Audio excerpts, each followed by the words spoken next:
Hi Swarm family, Coach Miles here with our Series 1 Part 2 of our Q&A with myself. After our last video, we had numerous questions regarding what I've said, what we've talked about, and I got a bunch of more great questions that I'm going to answer today. So one of the main questions I got was, there are a lot of good players on my club team. How can I separate myself from them and stand out?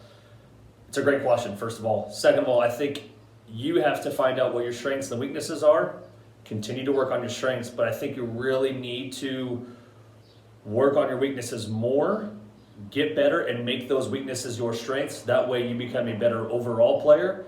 And not only do you help yourself, you help your coach, you help your team more, and ultimately when you get to high school, you become more valuable. So not only are you just a first baseman, maybe you're a first baseman and a pitcher, and now you can also play third or maybe catch. Now you become more versatile and again, more valuable to not only yourself, but your team, your coach, and future coaches. So great question.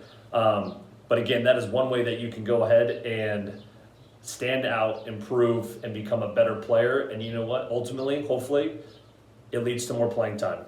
Another great question is, sometimes I get nervous when I pitch. What's the best way to calm myself down and get confident?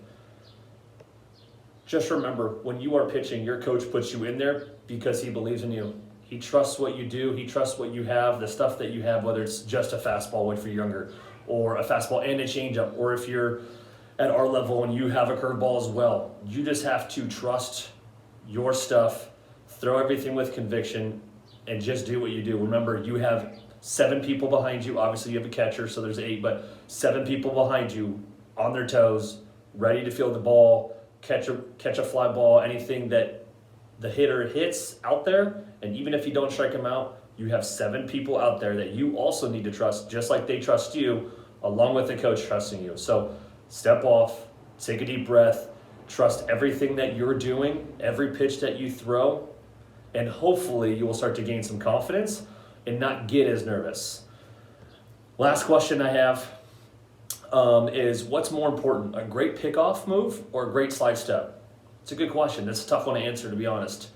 I think it depends on the pitcher, whether you're lefty or righty, whether you have a high leg kick, what's comfortable for you. Ultimately, you want to have at least one good one, whether it's your pickoff move or your slide step. If we can have a great one of either, great, we're already way ahead of the game. But if I can have a great slide step and a great pickoff move, I'm way above my competition, especially with holding runners. And again, the key is if I only let up a single and they stay at first the entire inning, no matter what happens, great, I've done my job. So if I can control the running game, because we all know as pitchers, we're not going to be perfect. We're going to have great days. We're going to give up hits. We're going to walk people, hopefully not many, but it's just the name of the game. So if I can control that running game, the game gets much easier. It slows down. Plus my catcher doesn't have to worry about much. My coach doesn't have to worry about much. So the more you can control the running game, whether it's a really good pickoff move or a really good slide step, we need to have one of them that's really good. So find out what you're more comfortable with, what you're better at. Let's work on that. And if you have any questions for me or Coach Spencer or any of your coaches on how to make that better, feel free to reach out to me anytime. My email address is moellermiles@yahoo.com. Feel free to reach out to me via Instagram, our Swarm social media, and hopefully I'll see you guys soon. Keep shooting me those emails, keep shooting me those questions, and I'll see you guys next time on the Q&A with myself. Thanks. Watch it! Watch it! Watch it! Watch it!